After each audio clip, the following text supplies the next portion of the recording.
ta kote tsafta hakan ga salibi ta wurin eskadiri hakan ga da cikin gari bala na waye kai haka ok kaman zuwa wurin eskadiri kaman wannan kokarin da ake na ganin jami'an tsaron faransa da ambasada sun tahi kamar dai ana iya cewa kungiyar ku tana daga cikin waɗanda suke kokarin su na kawo mutane su halarci wannan wurin in na fahimta kare zama na kwace magana daga bakin hakan ne ko kuma ya bambanta a haka ne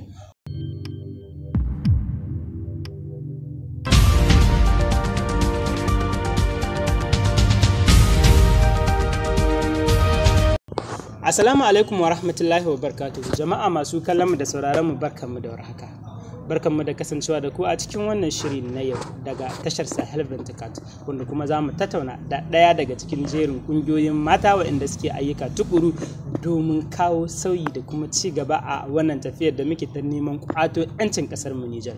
Assalamu alaikum wa rahmatullahi hajiya barka da warhaka. Wa alaikum assalam malam Nafiu.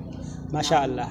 Hajiya ta ya za ki gabatar da kai ga masu kallon mu da sauraron mu a tashar Sahel Ventikat. To masha Allah assalamu alaikum.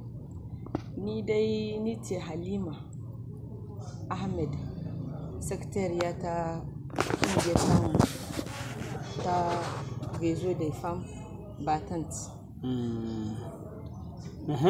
Réseau des Femmes Battantes in an ce Réseau des Femmes Battantes za a ji kamar faransanci ne kamar yaya za a misalta shi da Hausa kamar to ana iya ta mu ne mata jarumai. Masha Allah daga jin sunan jarumai kenan an san akwai aiki haka.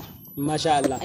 To wani irin ayyuka ne Hajiya Halima kuke gudanarwa a wannan lokacin da ake ciki ko kafin ma mu kai wannan mataki shi ta kungiyar kare gudu kan menene dalilin da yasa wani tunani ne yasa har kuka ga ya kamata ku yi wannan kungiya waga kungiya mun kafa ta ne saboda mu kama ma sojojin gana kasar ga tamu Masha Allah da suka hidda mu cikin wahala muna so mu gwada musu da mata ma mu kanmu jaruman kanmu ne muna iya kama musu cikin aikin nasu.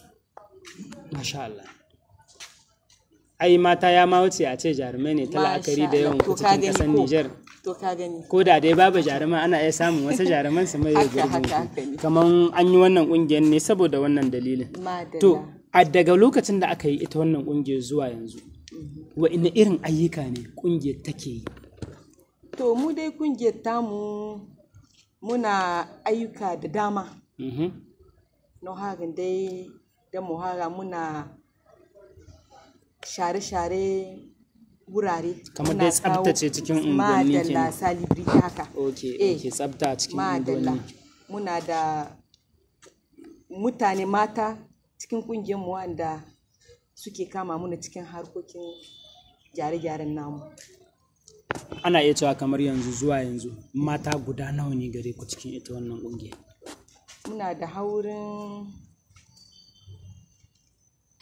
to sai in ce wurin 1,500 kamar 1,500 kenan. 1,500 bala haka. 1,500. To ta la'akari da cewa daga lokacin da aka yi wannan al'amari na zuwan sojoji a mulkin ƙasar Nijar an yi abubuwa da yawa mabambanta. Ɓangaren mata Femme Battante me suka yi wanda yake da alaƙa da wannan fannin na ayyukan da suke gaban jami'an tsaro masu riƙon ƙasar Nijar?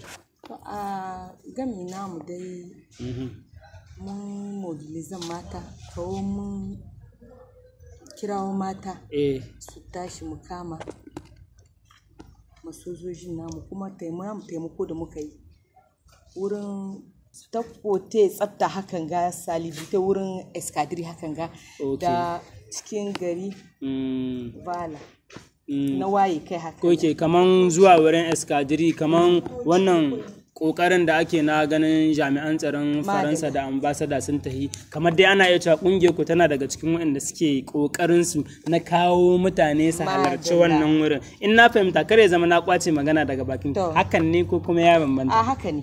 Masha Allah.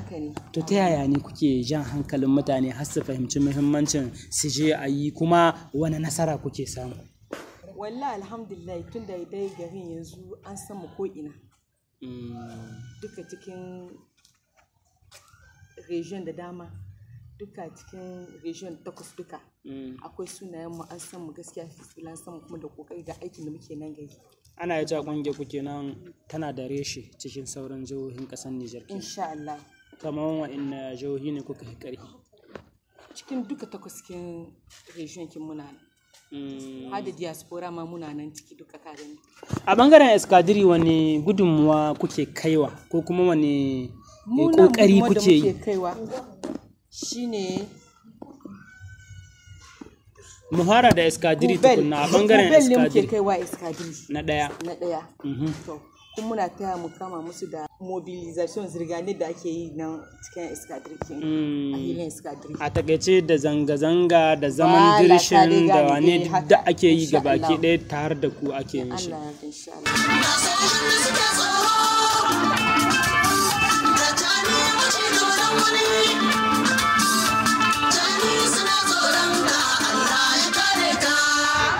Aikin ku aiki ne wanda yana buƙatar kuɗi ta la'akari da akwai kai da kawo, akwai tahiya, akwai dawowa, akwai sayan kaya. To ta kuke samun kuɗin shiga? Wannan tsakanin mu ne cikin biro mu muke gaggama haka nan dai muna harkokin mu. Mu tambayi kowa ba mu son. Amma hakan ai akwai wahala ba ku gashi ba kuma har yanzu? A ba mu gashi. Zuwa wani lokaci? Muna jin ciwon kasar mu ba mu gashi wannan babu gashi a cikin shi. Menene kudirin ku na gaba game da wannan gwagwarmaya da kuke? Kudirin namu na gaba shine mu yi abinci mu rarraba mu mutane mu taimaka mu ma a namu bangaren. A tun baya dama ai kuna taimaka me yiwa ku ƙara taimaka? Muna ƙara taimaka ne bala. Muna ƙara taimaka ne Allah ya muna so mu yi mu ma mu hara zamna nan tare da mutane muna so mu ta yi nan ma mun shi labari na cimetière makabarta na Yantala suna son kaya suna son mu kama musu ma wurin kaga da wurin da ya takule ya shiga cikin juna muna so mu kama musu mu ta yi wani share-share gyare-gyare nan duk. Masha Allah. Muna so mu kai musu taimako mu kai musu kuma da tukuna da muka yi bubelkwa na sa abun ga da abinci hakan ga muna so musu taimaka musu don saboda kama ma wanda suke aikin gaskiya ne aiki dai ne duka na ƙasa kuma aiki ne na kai. To masha Allah wani bangare kuma kuke samun wata gudunmuwa ko kuma kama kuna samun wata gudunmuwa haka ko kuma wata mashigar kuɗi babba haka ta la'akari da wasu ƙungiyoyi da suke irin wannan abubuwan a nan garin ana cewa kamar bangaren gudunmuwa dai mu dai rp dai muka sani da suke kama muna na gurkin Mamman Sani Mai Goshi da masha Allah Hajiya SGA ta wata kungiya kenan ta Minister de la Jeunesse. Okay, ofishin ministan matasa kenan. Muna godiya kwarai sosai muna. To masha Allah, Allah ya ƙara ma Hajiya Jarumta ta ci gaba da yin abin da take ba iya gare ku ba har ma ga duk wani wanda ya ce yana kishin ƙasar mu. To masha Allah ina ganin Fambatan sai mu dakata a nan har zuwa kuma wani karan da za mu sake tattaunawa da ku game da abubuwan da kuke don ci gaban ƙasa. Da fatan za a samu ƙungiyoyi da yawa wanda za su rinka aiki tukuru don saboda ci gaban ƙasa ta kowane fanni da kuma kore duk wani abin da ke da alaka da turawan mulkin mallaka na cutar al'ummar ƙasar mu. Masu kallon mu da sauraron mu da wannan muka zo ƙarshen wannan shiri. Da fatan za ku ci gaba da bibiyar sauran shirye-shiryen mu na tashar Sahel 24. Assalamu alaikum. Wonya mai galludun kara irgo Niger la bo jarjare kulra highway rejo me kulra nirgo tare hare mo irgo Cotonou irgo Lomé irgo Belgique irgo États-Unis dangno di kulu irgo boray bo il faut c'est un kunda woni feri irgo boray irgo duga charbon feri irgo duga cara kuna hannai da gwamnati